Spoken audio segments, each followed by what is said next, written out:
Clinical trials are so very important because as I sit here today and speak with you, I would not have the Dexcom that I'm wearing, would not have the insulin pump that's in my pocket. I would have none of that.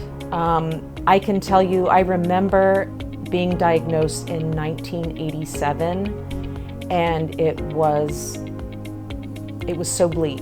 It was so bleak. How am I going to go through life with this disease? How am I going to go through adulthood? How am I going to have a family?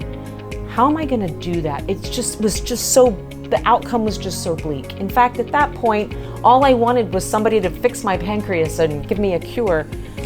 And we all know that that's not how science works, but the way that science does work is that science was able to bring to market these items that help us live a more normal life.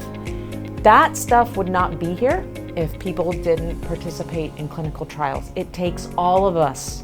It takes everyone to participate, bring that stuff to market with us and for us. It's very important to participate in clinical trials because if we think about it, every medication that we take for anything, starting from a cold or all the vaccines, of course, have been tested before.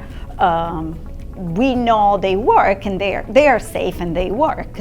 So this is what the clinical trials are for. We don't know if they are efficacious if we don't test them. That's why we need people to participate in the trial so we can move these new medications to care for people.